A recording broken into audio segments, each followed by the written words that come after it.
Professor of Art History at the Yale Centre for the Yale University, and he has a book just released on John Constable. The Kyan Quartet were established in 2020. It's an award-winning international ensemble based between London and Salzburg. Its members, Naomi, Wanshu, Sydney and Simon, hail from the UK, the USA, China and France. And the quartet has performed across Europe and Asia in venues including the Wigmore Hall, St Martin in the Fields and other very impressive venues. So please welcome them for the final event.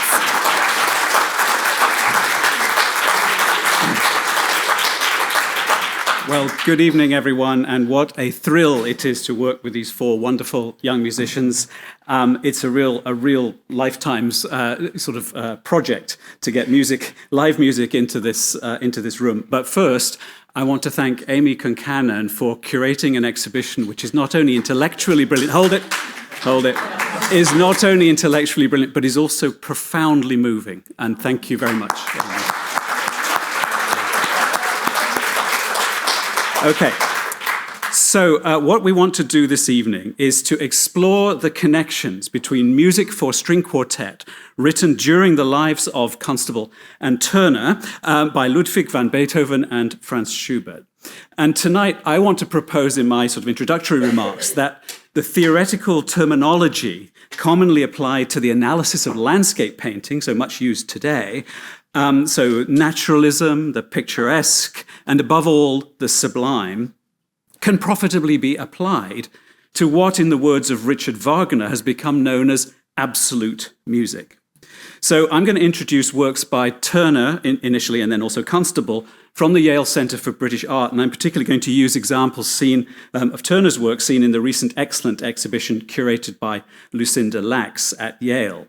The quartet have agreed to play some short extracts from Beethoven's string quartets, which speak to particular points of comparison between the visual and the musical arts of the period.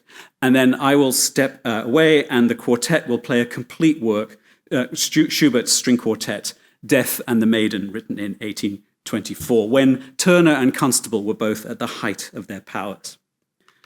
But let's begin with two young men, ambitious young men, around the year 1800. Turner, 25, precociously elected an associate of the Royal Academy.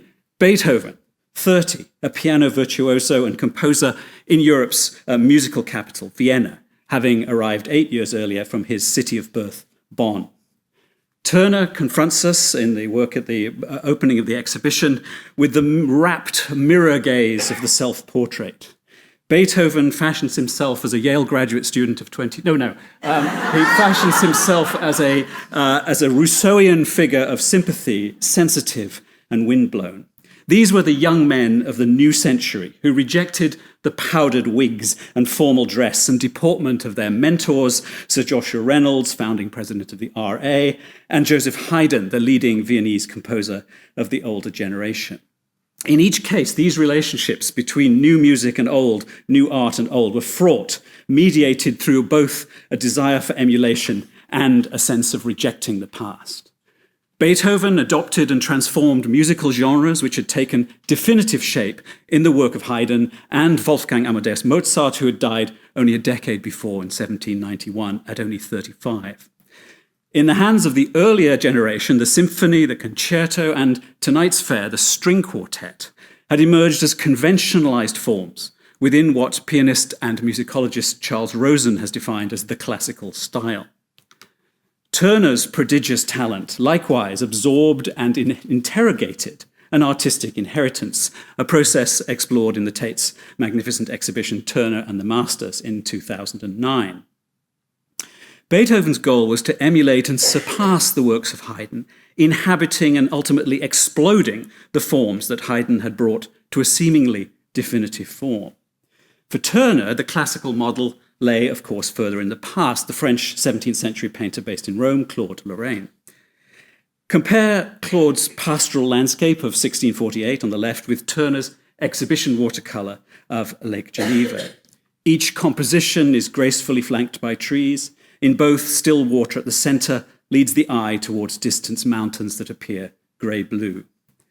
But Turner never followed the rules. His work is peopled with boatmen, real boatmen, the kind of rough figures with whom he somehow identified to the extent that he scratched his signature, JMWT, in the roof of their shack.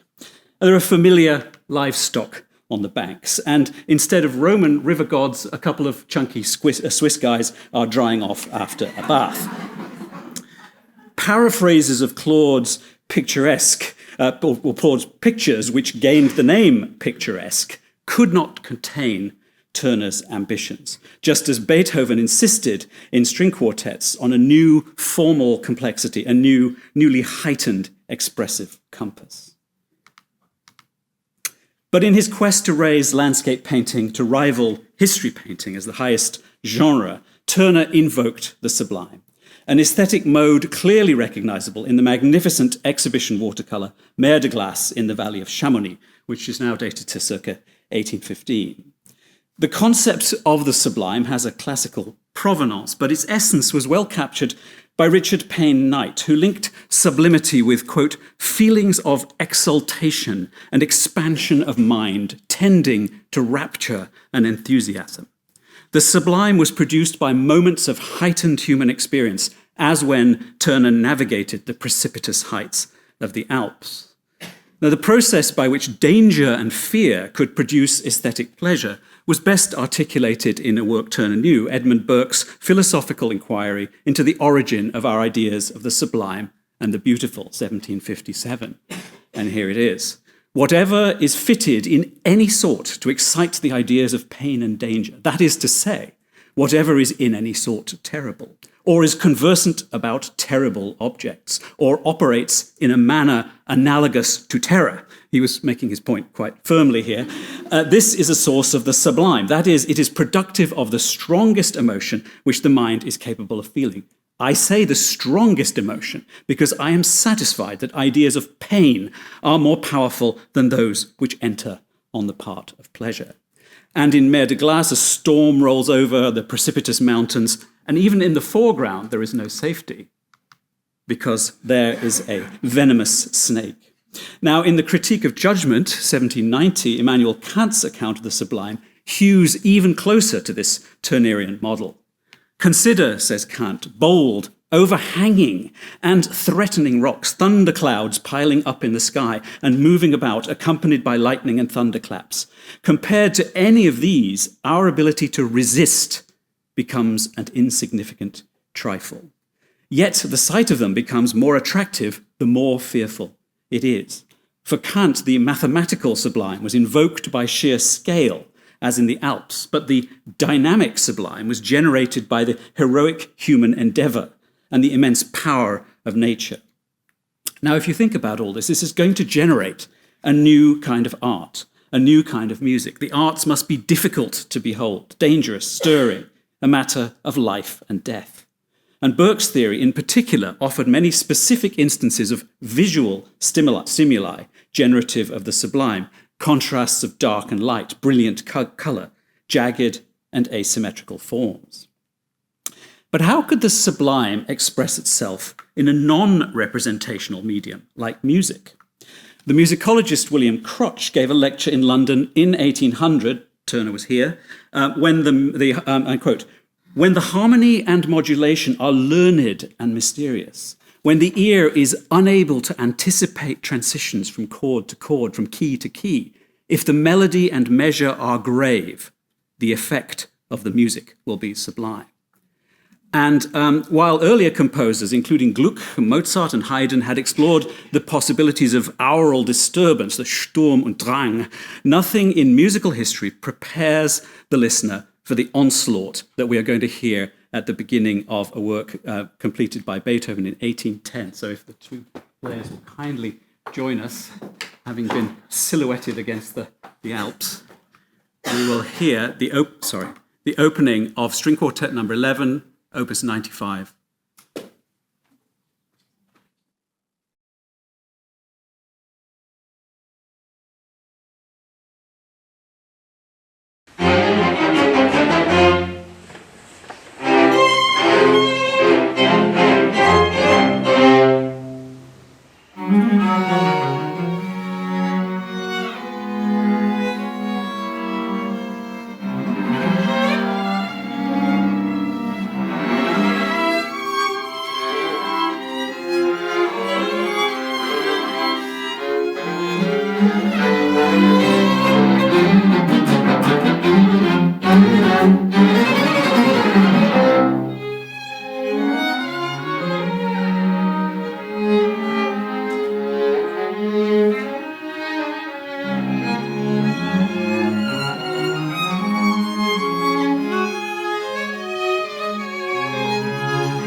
Beautiful, thank you.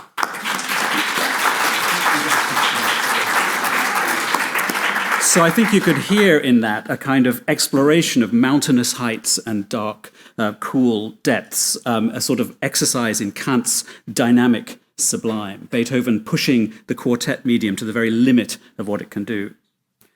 But tranquil scenes could also generate powerful emotional responses. Rapturous moments of quiet and stasis mark out some of Turner's finest works, as they do of Beethoven, opening up vistas across vast fields and space and time. Take this poignant view of Harlech Castle, an early work of Turner, 1799, whose subtitle, Summer Evening Twilight, suggests the melancholic effects of memory. The painting effect aims to represent not only topography, but also to encompass the sensibility generated by a peaceful evening vista. And the composition also hints at the passage of time, the longevity of the medieval castle, contrasting with the short span of human life, the baby and the mother in the foreground, and then the older grandmother. Ships under renovation seem to suggest a sort of fragility of all human endeavors in the light of the setting sun. And Beethoven's celebrated slow movements likewise embody a limpid, transcendental stillness. The slow second movement of the quartet, Opus 59, number 2, published in 1808, marked molto adagio, but also, as you will see, it's also con molto di sentimento, with much feeling. This opens up broad sonic vistas in which time seems almost to stand still, and musicologists will kill me for saying this, but I think I can hear the faint beat of a human heart at the end of this extract.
A similar sense of timeless stasis marks out the calm scene that Turner witnessed at Dordrecht in the first years of peace after the long Napoleonic War, a becalmed packet boat sitting at the meeting point of water and sky.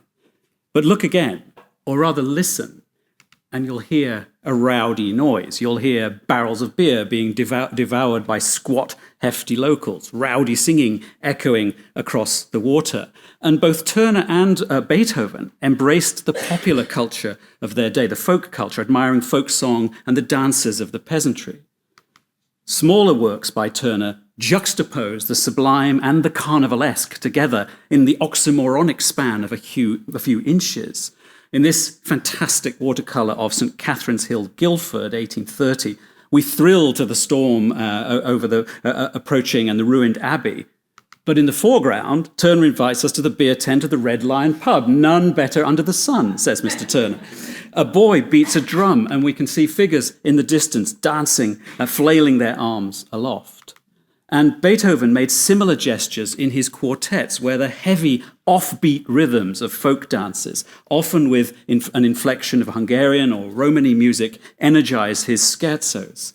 And I'm grateful to the quartet for suggesting this extract from the early string quartet by Beethoven, Opus 18, number 5, about 1800, and they're going to play the trio section, followed by a reprise of the minuet. So we've got the bawdy inflections of the village kermesse giving way to the more courtly movements of a formal dance.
So,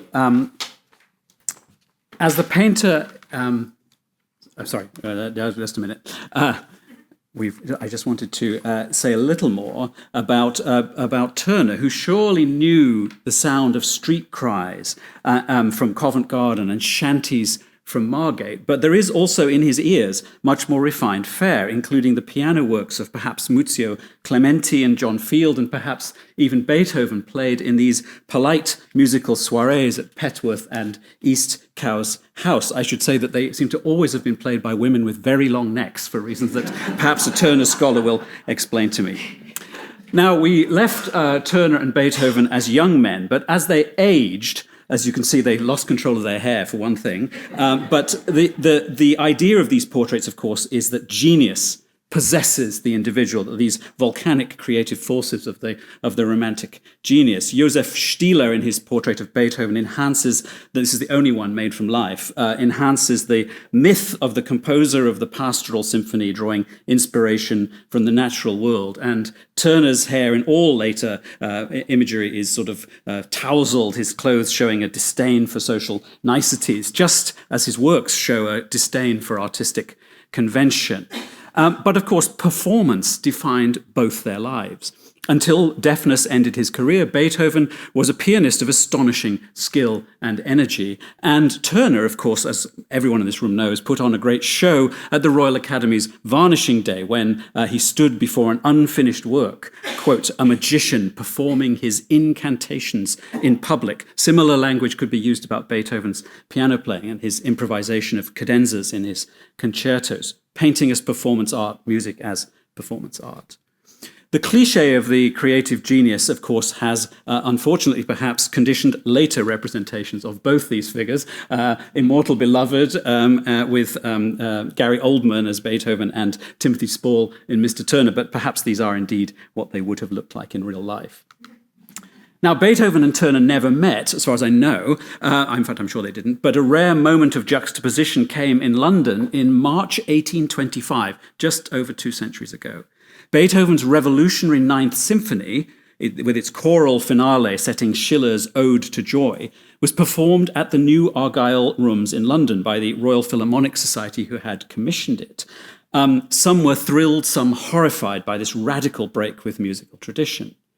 Only yards away, Turner's paintings were on show at the Royal Academy's exhibition as Beethoven's music was being performed. So at that time, their daring quality likewise began to divide opinion. The scenes seemed to be dissolving into light, and a humdrum French port had become an essay in the sublime on a grand scale. And if anyone has the chance to go to New York, this has been hung in the most superb position in the new installation of the Frick collection, and you can see it among great masterpieces of European art.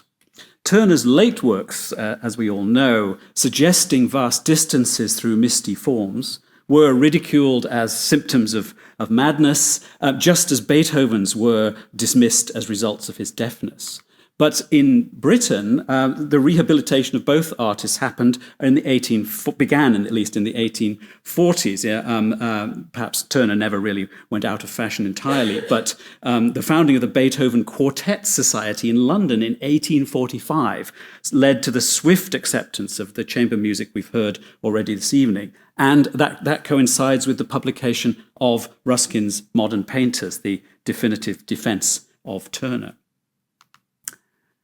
But our program tonight ends with a complete performance of a great quartet by Franz Schubert, whose brief life of only 31 years, 1797 to 1828, produced, which was, of course, within the lives of Turner and Constable, whose brief life produced a miraculous corpus of songs, piano music, and chamber music, as well as symphonies, choral and operatic works, few of which reached performance during his lifetime.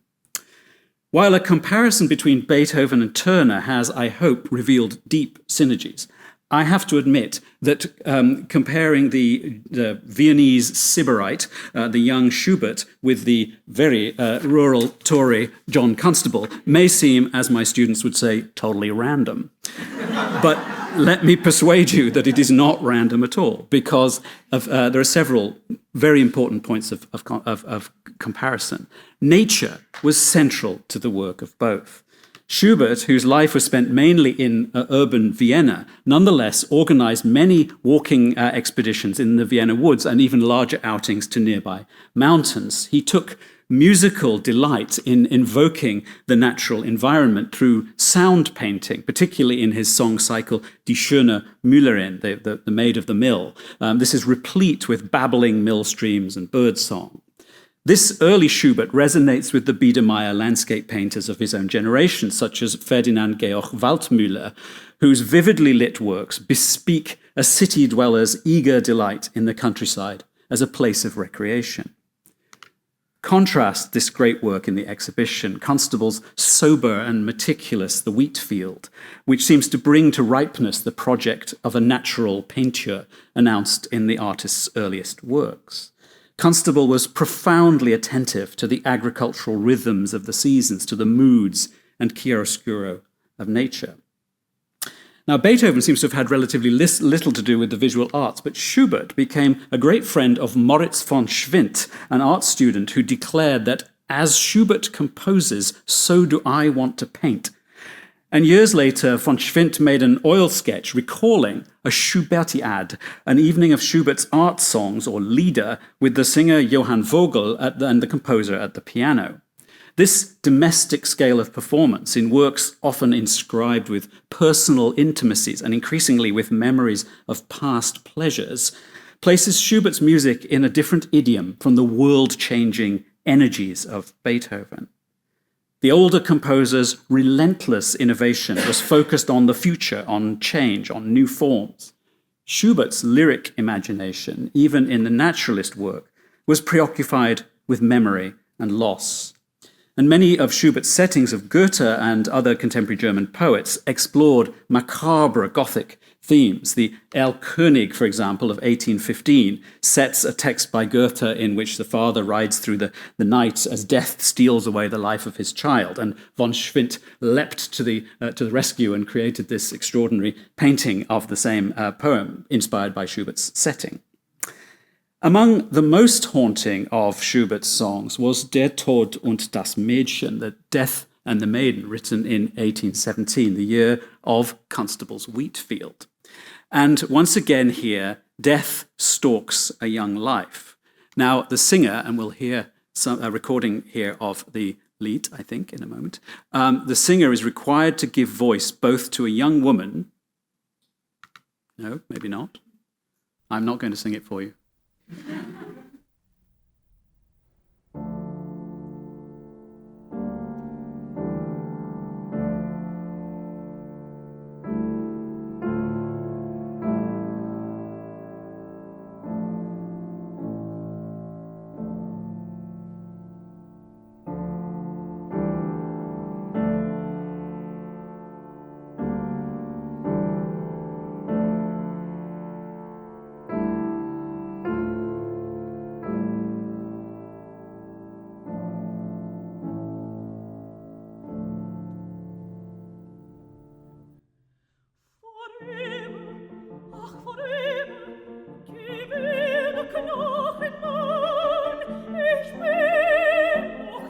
Haven't heard before. Never mind.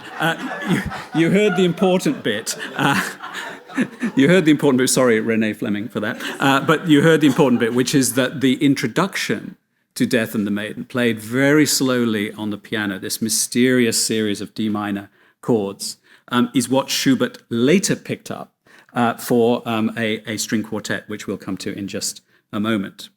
But why, in fact, did Schubert, the master of art song, turn to the medium of the string quartet for his most intimate and profound statements, doing away with the text, doing away with words altogether?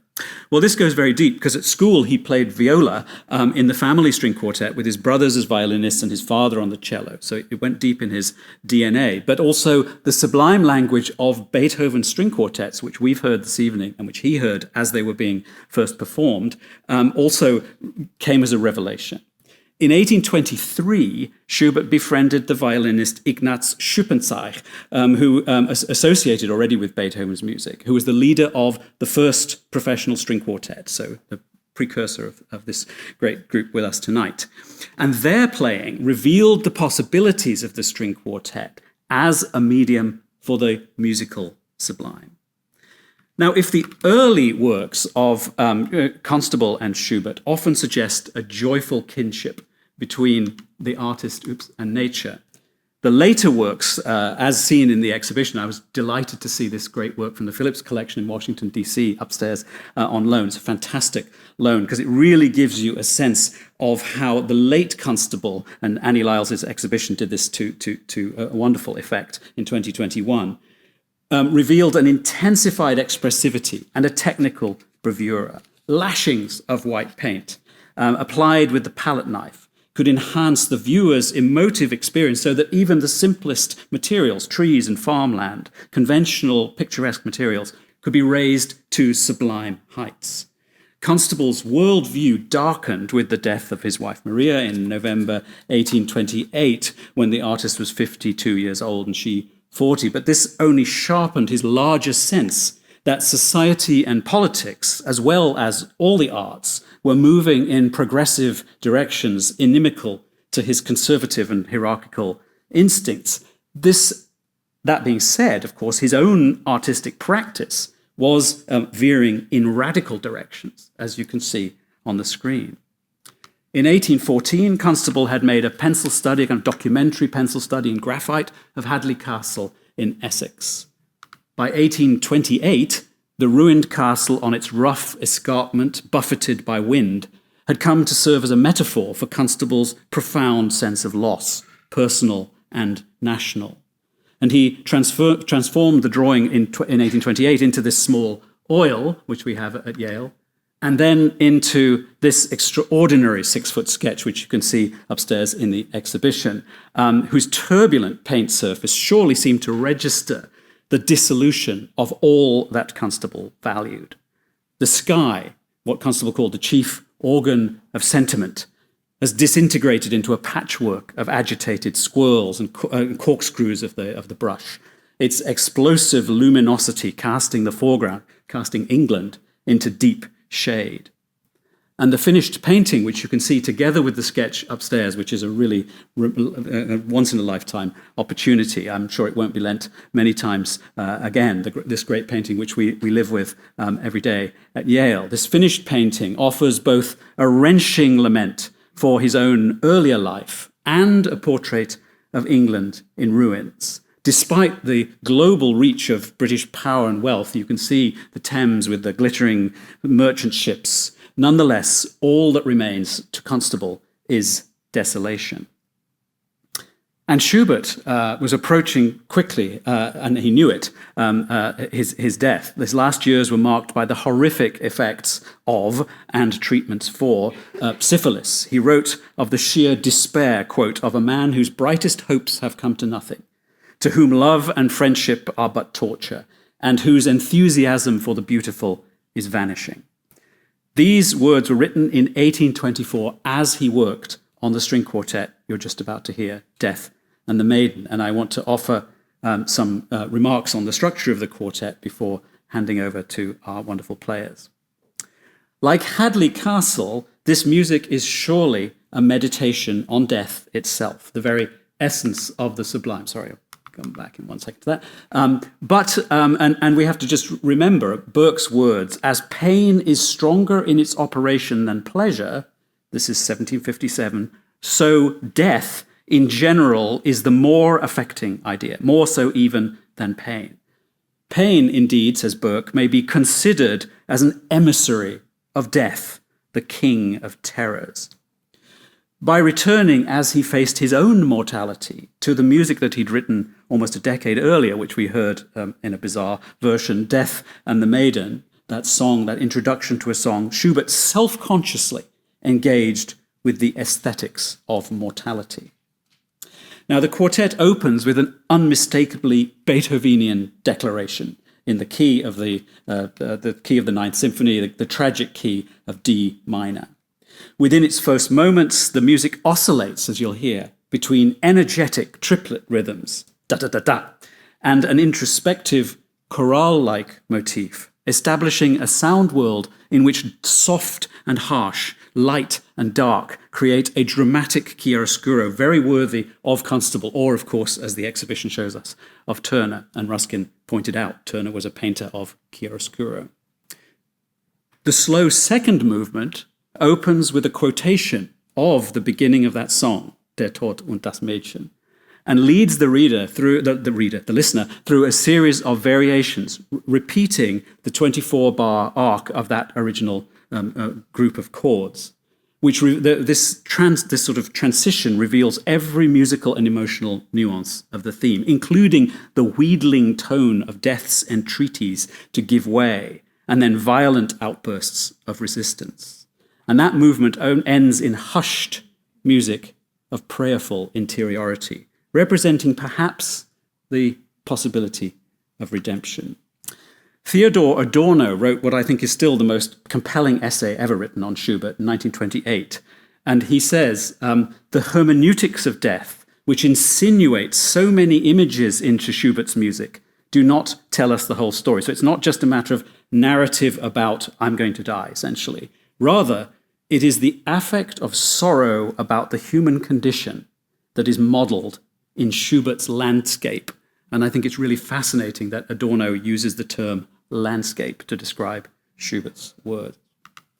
Now, these words could surely describe Constable's sublimely tragic Hadley Castle again. And let's remember William Crotcher's words, if the melody and measure are grave, the effect will be sublime.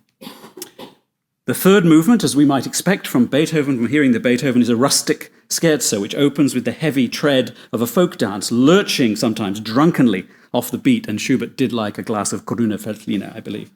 But the trio section folded within it contains tender music of a despairing nostalgia, not the courtly minuet that we heard earlier. And then finally, the quartet gallops towards its end. For the final scrambling theme, Schubert draws on the tarantella, which is a wild Italian folk dance associated with the sting of the spider. And in Schubert's hands, it becomes a spiraling dance of death. The chase is interrupted a few times with moments of reminiscence, but there is no escape from Berg's King of Terrors, and the quartet, a tour de force of the musical sublime in every movement, ends with horrific finality. Rejecting Beethoven's heroic scheme in which human will transcends adversity, marked by a shift from the minor key to the major, think of the 5th or 9th symphonies. The quartet will end its epic journey after more than half an hour in the minor key. That concludes my remarks. I'd like to invite our quartet players to retake the stage, and I hope that you will enjoy as much as I do their playing of, and you can tell that I really wanted to work for Radio 3, Franz Schubert's string quartet in D minor, D8-10, Death and the Maiden. Thank you.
Thank you. That was fantastic. Thank you.